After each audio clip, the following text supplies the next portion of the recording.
Bah ça y est, la guerre est déclarée. La guerre est déclarée entre les États-Unis et la Chine. Et la guerre se fait sur le continent africain. Vous savez, il y a quelques temps, j'ai partagé sur le média un projet de loi porté par le Sénat américain qui mettait clairement sur la table le fait que les États-Unis doivent déployer une stratégie propre à eux pour contrer l'influence chinoise sur le continent africain. Donc ça y est, ils sont passés à l'action. Voilà, ils sont passés à l'action. Donc, mais avant de parler de ça, regardez seulement juste la photo qui va suivre. Vous me dites ce que vous en pensez. Alors, vous pensez quoi de cette photo? Moi, perso, elle me rappelle en fait le partage de l'Afrique en 1884, où Otto von Bismarck était avec d'autres personnes autour d'une table d'autres puissances occidentales. Ils sont partagés le gâteau africain comme un gâteau, quoi, tout simplement, sans la présence d'aucun dirigeant africain, sans la présence d'aucune personne vivant sur le continent africain. Ils sont partagés un continent comme ça, suivant leur humeur et suivant leur bon vouloir. Et cette photo, c'est pareil. Cette photo représente en fait les membres du G7 qui sont réunis, je crois que c'était dimanche ou il y a quelques jours, pour parler d'un plan d'investissement pour l'Afrique. Dans un plan d'infrastructure de 600 milliards de dollars. 600 milliards de dollars qui a été décidé par le G7 lorsqu'ils étaient en Allemagne sous la houlette de Joe Biden. Donc ça veut dire en fait qu'ils sont assis, ils ont dit bon de quoi l'Afrique a besoin, on ne sait pas, allez, on va dire sur la table, allez, on met 600 millions sur la table pour les aider, sans qu'il n'y ait aucune personne qui représente l'Afrique, qui peut mettre en avant nos besoins, mettre en avant les problèmes que l'Afrique a. C'est eux qui décident les problèmes que l'Afrique a et c'est eux qui décident comment ils vont investir, comment ils vont pouvoir déployer cet argent-là. On dirait qu'on est encore à cette époque-là, je veux dire l'époque du partage de l'Afrique. Là, je vois un peu ça comme ça. Je ne sais pas ce que vous en pensez, mais je trouve que c'est quand même fou de devoir discuter d'un problème qui concerne un continent, mais de n'avoir personne du continent qui est là pour parler. C'est quand même fou. Donc, si on revient justement à ce truc-là déjà, donc c'est pendant cette conférence-là que Joe Biden et les gars du G7 se sont assis, ils ont dit, bon voilà les gars, qu'est-ce qu'on fait? On va aider l'Afrique, ils ont besoin de nous. Donc voilà, on va venir avec 600 milliards dans les poches pour contrer l'influence chinoise. Parce que l'influence chinoise est très puissante en Afrique et nous, on va venir pour essayer de les contrer. Et je vais vous lire un peu le truc, c'est qui s'est dit en fait. Hein.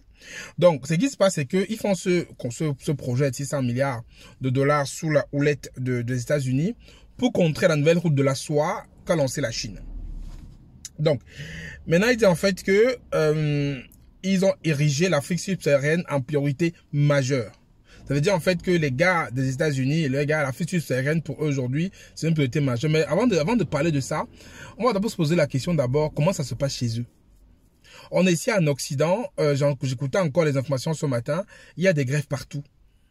Là, on risque en fait en Occident, dans certains pays, surtout la France, l'Allemagne et l'Italie, d'être en pénurie d'énergie d'ici la fin d'année. On parle de blackout, on parle de vrais problèmes qu'il y a ici. Pourquoi ils ne s'occupent pas d'abord de leurs problèmes? Pourquoi ils ne s'occupent pas d'abord de résoudre les problèmes qu'ils ont eux-mêmes dans leur territoire? Ils pensent juste que c'est l'Afrique qui vont les aider. Non, mais je me pose la question. Ils sont trop gentils? Ou c'est parce que, voilà, c'est parce que les Africains, c'est des personnes qui tendent la main tout le temps. C'est des pauvres mecs et des pauvres femmes. On va les aider parce qu'on est trop gentils. Mais ça, c'est n'importe quoi. Ça, c'est n'importe quoi. Moi, j'ai déjà dit que l'avenir du monde se jouera en Afrique. Ils ont compris et ils comprennent au fil du temps que tout va se jouer en Afrique. Et c'est des Africains qui n'ont pas compris, c'est nous qui ne comprenons pas. Mais eux, ils ont compris. Et quand ils vont dire qu'ils vont mettre 600 milliards de dollars, vous pensez qu'ils vont retirer combien? Vous pensez que 600 milliards de dollars qu'ils veulent déployer, c'est parce qu'ils vont pour vos beaux yeux? Non. Ils vont déployer 600 milliards de dollars, ils vont faire bosser leur entreprise, ils vont récolter les ressources, ils vont faire travailler des gars qui sont ici. En fait, ils vont faire tourner leur économie grâce à l'Afrique. Parce qu'en Occident, la croissance, déjà, elle est complètement au taquet. On va viser 2-3% grand max. Et encore, si on n'est pas en récession. En plus, on voit l'inflation qui augmente. Donc, il y a tellement de problèmes ici que l'Afrique devient le terrain de jeu de tout le monde. Et en plus, il y a la Chine qui est installée là-bas. Et ils vont aller combattre la Chine. Donc, c'est un plan qu'ils ont déployé. Et je vais continuer à lire ce qu'ils disent de ce plan-là. Donc, il dit en fait que, avec les partenaires du G7, nous visons à mobiliser 600 milliards de dollars d'ici 2027 pour des investissements mondiaux dans les infrastructures, a déclaré la Maison Blanche peu avant le discours de Joe Biden. Voilà. Donc, ça veut dire en fait que les États-Unis se sont mis en tête de pouvoir sauver les Africains. ce qui est pas nouveau, hein, parce qu'on a déjà entendu ça plusieurs fois sur plein d'autres projets. Mais c'est eux qui fixent les priorités. Ce n'est pas toi, on te demande pas de ce que tu as besoin. On te dit, tu as besoin de ça, et moi, je vais venir t'aider avec ça. Point. T'as pas besoin de tes besoins sont où? Alors que normalement, ça devait être dans l'autre sens. Quand on veut aider quelqu'un, qu'est-ce qui se passe? Quand on veut aider quelqu'un, on lui demande, bon, ouais, comment est-ce qu'on peut t'aider? De quoi tu as besoin? Quels sont tes problèmes? On t'invite, tu viens me parler de tes problèmes. Tu dis, voilà, j'ai ça, j'ai mal au dos, j'ai mal à la tête, j'ai faim, j'ai soif, je sais pas, je veux me former. On dit, bon, voilà. Maintenant, nous, on va pouvoir t'accompagner sur la formation, t'accompagner sur le transfert de compétences, t'accompagner sur l'industrialisation, t'accompagner sur ci. Et maintenant, on s'assoit ensemble, on trouve un plan d'action.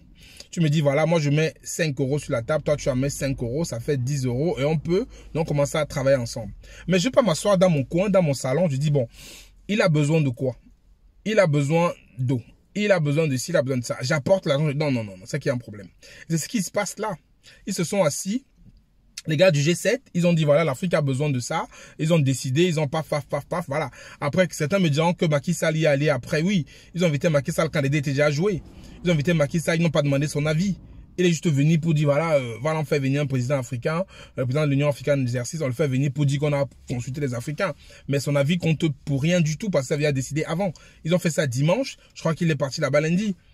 Donc c'est pour dire en fait que ça ne change pas et on ne sait pas quand ça va changer ça. Cette façon de toujours infantiliser les Africains, de penser qu'on n'est pas capable de savoir de ce qu'on a besoin. Et c'est quand même fou et ça ne change pas. Moi je veux dire, quand j'ai vu cette image, je me suis rappelé du partage de l'Afrique avec Otto von Bismarck, quoi. Ça dit il y a presque 200 ans en arrière. Ça n'a rien à changer. Mais et derrière surtout en fait, ce qu'ils disent dans ce truc-là, ce qui m'a fait marrer quand j'ai lu l'article, c'est qu'il y a Ursula von der Leyen, la présidente de la Commission européenne, je sais pas ce qu'elle, voilà, des trucs comme ça. Elle dit en fait que les Occidentaux ont le choix, en fait, que les Africains maintenant auront le choix entre d'aller vers les démocraties plutôt que vers Pékin. Non, mais ils parlent de qui? On parle de quelle démocratie? On parle de quoi? On parle de quoi? Mais disons, les Africains ont le choix. Quelle démocratie?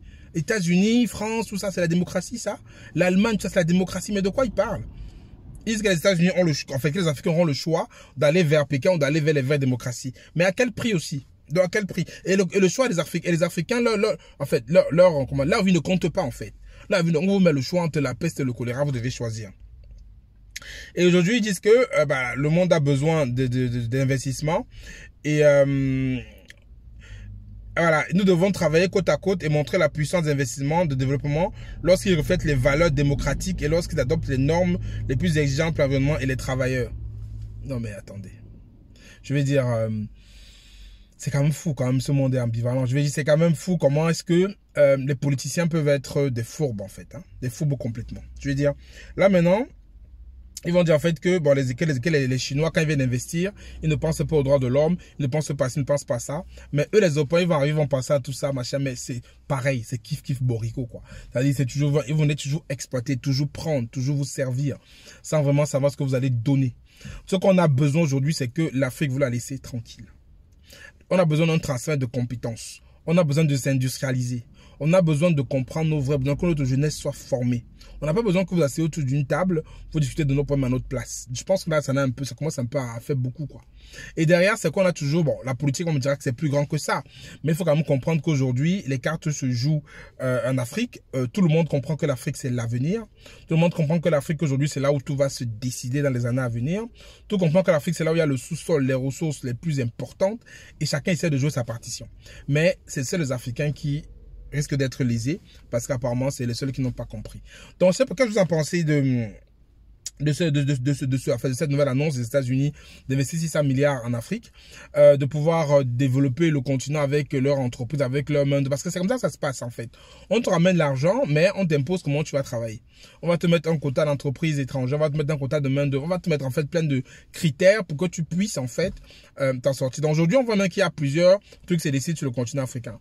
Il y a d'un côté la Chine qui est déjà bien installée avec ce qu'ils ont engagé comme investissement avec les États qu'ils ont endettés. Il y a la Russie qui arrive en grand pas avec les accords militaires qu'ils signent, avec les gouvernements qu'ils protègent.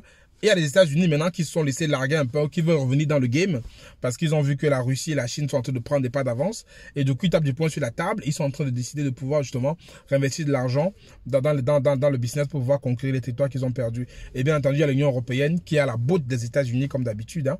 Donc les États-Unis disent, comme on dit, tu dis va, je vais. Les États-Unis disent va, il va. Donc ils sont là, ils sont des personnes qui n'ont pas de politique. Ils s'arriment complètement sur les États-Unis comme ils le font en Ukraine.